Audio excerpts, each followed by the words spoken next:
Hai guys, welcome back to my channel Yustifir. Gimana kabar kalian semuanya pada hari ini? Baik-baik aja kan di tengah pandemi COVID di tahun 2020 ini?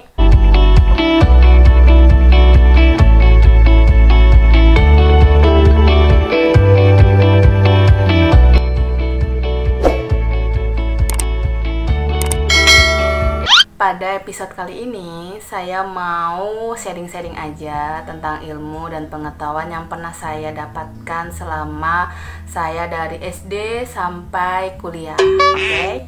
Nah, ini terkait investasi.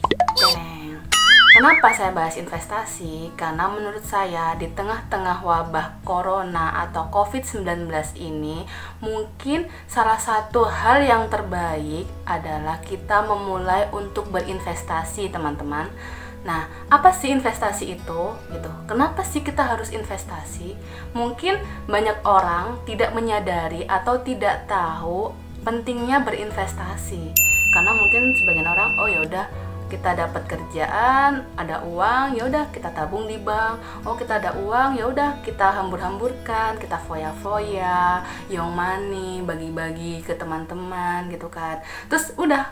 Emang apa sih nggak boleh? Nggak ada kayak bekal untuk uang itu dikemanain lagi kayak gitu. Nah, di sini saya mau berbagi tentang investasi dan macam-macamnya. Terus dan strateginya seperti apa kepada kalian semua. Nah, investasi itu sendiri teman-teman, kegiatan memutar kembali dana yang berlebih untuk masa depan, yang lebih banyak lagi tanpa kita harus bekerja di sana. Oke? Paham nggak di sini? Nah, untuk memiliki sumber pendapatan pasif income di masa depan, itu ada 4 jenis investasi, guys. Yang pertama adalah investasi aset kertas. Yang kedua adalah investasi properti. Yang ketiga adalah investasi komoditas. Dan yang keempat adalah investasi bisnis. Investasi aset kertas dibagi jadi 2. Ada jangka pendek dan jangka panjang, teman-teman.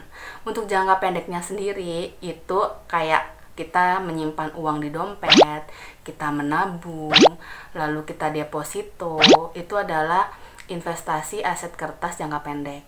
Tapi untuk investasi aset kertas jangka panjang, itu contohnya obligasi, reksadana, unit link, dan saham. Apakah pernah familiar nggak sama semuanya? Atau hanya beberapa aja? Nah, saya akan jelasin semuanya guys ya di sini. Jadi untuk yang jangka pendeknya sendiri, mungkin teman-teman tahu ya, dan hal-hal itu adalah hal-hal familiar gitu loh, deposit, nyimpen uang di dompet, atau menabung. Tapi untuk kayak reksadana, saham, obligasi, unit link, itu kalian juga belum tahu kan? Untuk obligasi biasanya itu dikeluarkan oleh pemerintah atau badan pemerintahan yang digunakan untuk tujuan-tujuan negara. Ya, kalau saham sendiri itu full seluruh dananya tergantung pada pasar dunia di perusahaan-perusahaan terkait kayak gitu. Nanti aku akan jelaskan lebih detailnya tentang saham itu seperti apa guys, oke? Lalu yang kedua adalah properti. Mungkin teman-teman sudah pernah mendengar ya, apa sih properti itu? Atau mungkin beberapa dari kalian ini sudah mulai menyicil bisnis properti, ya kan? Contohnya aja kayak tanah, lalu ada sawah, toko, kantor, rumah, apartemen, villa, dan masih banyak lagi jenis-jenis properti yang bisa kalian bisnisin. Di sini ada banyak cara untuk memodifikasi bisnis properti kalian. Itu ada 2 cara, flipper investor sama developer. Untuk flipper investor itu kamu beli properti yang murah dengan nilai jual yang masih rendah, kayak tidak terawat atau hunian kosong atau kotor. Lalu kamu bersihin, kamu modifikasi, kamu rombak, yang mempunyai nilai jual yang lebih tinggi daripada yang kamu beli. Tapi kalau yang developer itu kamu beli tanah nih guys, tanah yang kosong, lalu kamu modifikasi, kembangin lah semuanya agar memiliki nilai jual yang lebih tinggi. Untuk jenis investasi yang ketiga adalah komoditas. Contohnya kayak kopi, karet, gula, gandum, dan lain-lainnya. Lalu komunitasnya juga ada emas dan perak. Itu bisa kalian jual belikan. Tahu kan cara jual beli emas? Semua orang kalau namanya bisnis itu kita beli guys. Kita beli dengan harga pasti yang lebih murah. Terus kita jual, jangan sampai kita jual dengan harga yang lebih murah gitu loh. Kita pasti akan jual yang lebih tinggi dari harga beli kita, ya kan? Nah, lalu yang keempat itu adalah jenis investasi bisnis. Nah, bisnis ini nih yang sering dan hampir semua orang pernah melakukannya. Baik yang dulu bekerja, contohnya kayak misalnya di organisasi kita jualan, atau secara tidak langsung kita jualan di kelas-kelas, itu juga termasuk bisnis guys. Atau mungkin kita emang selesai belajar kita berdagang atau berbisnis usaha. Contohnya itu kayak kuliner, laundry, terus konveksi, reseller, dropshipper, dan macem-macem. Teman-teman tuh tahu nggak sih bedanya reseller sama dropshipper? Itu salah satu online shop sih menurut saya. Jadi reseller itu kita nih beli, ya kan? Beli di supplier, lalu kita jualkan. Ketika ada konsumen yang beli ke kita langsung kasihkan gitu loh di tangan kita stok kan, kita kasih nih barang yang kamu beli ada di aku, itu reseller.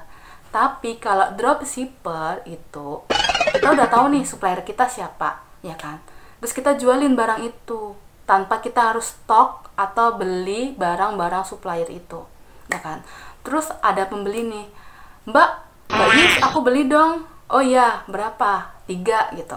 Oke, aku bilang ke supplier aku, Bang, Pak, Bu, saya mau beli 3. Dikirimnya ke alamat pembeli. Jangan lupa kita harus ngirimnya ke alamat pembeli, ya.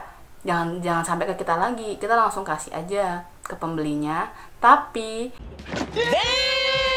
nama penjualnya ketika kita kirim online itu penjualnya tuh nama kita. Itulah dropshipper kayak gitu. Tanpa kita harus nyetok atau beli modal gitu, tanpa beli apa itulah itu guys. Karena itu juga salah satu menguntungkan kita. Tapi hati-hati, kita harus tahu kualitas supplier kita gitu. Nanti aku akan jelaskan tentang dropshipper dan reseller ya guys di episode nanti, oke? Oh ya guys, di sini juga ada bisnis langsung dan tidak langsung. Mungkin yang aku jelaskan tadi itu adalah bisnis langsung guys. Ya yang tadi yang langsung jual beli kayak gitu.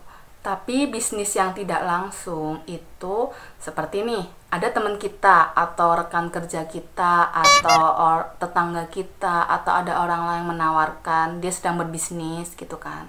Terus kita mau investasi ke dia, ya udah aku kasih nih uang, nanti aku dapat berapa juta atau aku dapat royalti berapa lah dari aku invest ke kamu gitu kan, tanpa aku harus ikut mengelola investasi atau bisnis itu. Otomatis kita juga ikut investasi karena memutar uang kita atau tabungan kita ke orang lain tanpa kita harus mengikuti usaha itu gitu kan.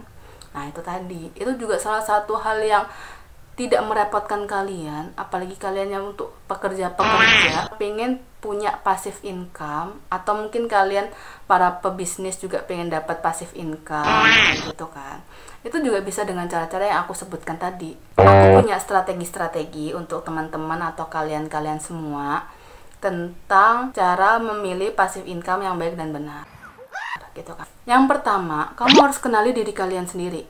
Apakah kamu itu termasuk orang risk taker yang besar atau risk taker yang kecil? Karena aku lihat nih, kayak ada orang yang takut ke dunia investasi model-model yang aku jelasin tadi. Lalu yang ketiga, itu kamu harus pelajari dulu investasi yang kamu mau ambil gitu. Ikut kelasnya kayak, atau kamu belajar ke ahlinya kayak, atau kamu tanya-tanya ke empunya kayak gitu. Strategi yang kedua adalah kita menabung dulu untuk mempunyai passive income. Kalau kamu nggak punya uang untuk menabung atau kamu nggak punya modal untuk melakukan investasi, ya aku saranin nih, itu kamu jangan passive income dulu. Kenapa? Gitu. Ya gini guys logikanya, masak ya, kamu nggak ada modal, tapi kamu pengen berbisnis atau mempunyai investasi gitu kan. Kamu dapat uang dari mana gitu loh. kamu mau berbisnis atau kamu mau membeli properti atau kamu mau membeli saham gitu, tapi kamu nggak ada modal. Masa kamu harus menggadaikan barang kamu untuk mempunyai modal gitu kan? Mungkin. Yang ketiga adalah diversifikasi. Diversifikasi ini kamu harus rata, maksudnya nggak cuma satu jenis investasi yang kamu lakukan gitu kan, karena tingkat risikonya tuh benar-benar besar guys. Misalnya nih kamu pengen cuma bisnis doang gitu kan, bisnis aja, tapi ternyata di tengah pandemi ini misalnya ya, di tengah corona ini, ternyata kamu tidak punya income dari bisnis kamu gitu, otomatis kamu akan dapat income dari mana lagi? Nah, kamu bisa mendapatkan income itu dari investasi-investasi lainnya. Lah bocah, ngapain? Paham nggak dari sini guys? Tapi tanpa kamu tuh capek-capek dan repot-repot untuk melakukan bisnis itu. Kamu bisa melakukan kegiatan-kegiatan ketika kamu pulang kerja, bisa tidur, bisa sendagurau sama teman kosan, atau bisa sendagurau dengan pacar, dengan suami, atau dengan istri kalian, dengan anak-anak kalian, kayak gitu ya guys. Lalu yang keempat adalah konsisten. Misalnya nih, kita saham gitu kan, kita konsisten aja, tiap bulan kita beli mana yang murah, atau kita beli dengan satu perusahaan itu, kita beli gitu. Yang kelima adalah keep learning. Nah, itu benar-benar kuncinya, keep learning guys. Keep learning itu kita tetap akan berusaha untuk mencari strategi-strategi atau ilmu-ilmu yang baik dalam investasi yang kita pilih. Nah, di sini kita untuk sebagai investor itu kita harus benar-benar pandai dan fleksibel dengan fluktuasi perekonomian, karena emang benar-benar nggak bisa kita estimasi atau kita prediksi gitu kan guys, karena semuanya itu bisa berubah kayak sekarang ini kan pandemi corona di tahun 2020 ini. Nah, kita harus benar-benar paham.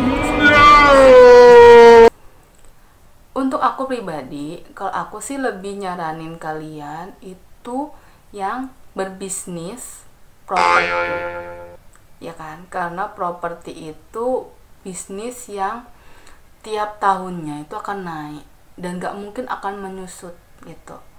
Tapi kalau kamu ingin benar-benar dalam sekejap berapa jangka panjang 5 tahun kamu pengen langsung mengambil hasilnya, itu kamu mungkin bisa main saham. Saham itu kan high risk, high return. Setiap investasi yang telah aku jelaskan tadi guys, itu mempunyai cara mainnya sendiri-sendiri, oke? Nah, dan kalian harus benar-benar lihai untuk memainkan investasi-investasi itu. Dan investasi-investasi itu bukan termasuk bisnis. Itu beda lagi. Bisnis ada sendiri yang tadi aku jelasin, dan investasi yang lain juga ada sendiri. Tinggal kita pinter-pinter aja memainkan investasi-investasi yang kita pilih tadi gitu. Oke, itu tadi guys tentang jenis-jenis investasi yang telah aku sebutkan, dan banyak orang-orang sudah mengalami dan memainkan investasi-investasi seperti itu. Kalian yang belum tahu tentang 4 jenis investasi yang aku sebutkan tadi, minimal lah kalian harus tahu. Meskipun kamu tidak memainkannya atau tidak ikut andil dalam investasi tersebut, tapi seenggaknya kamu tahu dulu. Karena dari ketahuan kamu atau ilmu kamu yang tahu, itu akan memancing kamu untuk melakukan investasi gitu kan. Beda lagi kalau orang yang nggak tahu, tapi orang takut karena nggak tahu ilmu tentang itu gitu kan. Jadi kebanyakan belum tahu gitu loh, apa sih investasi ini, apa sih investasi itu gitu. Keep learning, kamu harus belajar apapun yang ada di dunia ini, apapun yang meskipun kamu nggak ada di bidang itu, kamu tetap aja baca-baca aja gitu loh, karena itu ilmu kamu. Oke guys, itu tadi adalah ilmu atau sharing-sharing informasi kepada teman-teman semua terkait investasi guys. Semoga bermanfaat untuk kalian dan membuka kalian semua untuk melakukan investasi di tengah pandemi wabah penyakit di tahun 2020 ini guys. Karena ini benar-benar sesuatu hal yang benar-benar mencekik sebagian orang yang ada di dunia. Dan saran aku, jangan pernah bosan untuk mendalami tentang dunia investasi. Nanti aku akan jelaskan guys Kalau untuk properti, bisnis, terus aku jelaskan juga tentang saham itu seperti apa, aku jelaskan juga tentang reksadana itu apa, dan aku jelaskan juga tentang obligasi itu apa. Mbak Yus, ini dong tentang strategi apa kayak Mbak Yus, aku minta tolong ditampilin atau diajarin tentang ini kayak gitu kan. Aku akan berbagi itu semua kepada kalian kok guys. Tenang aja, oke? See you.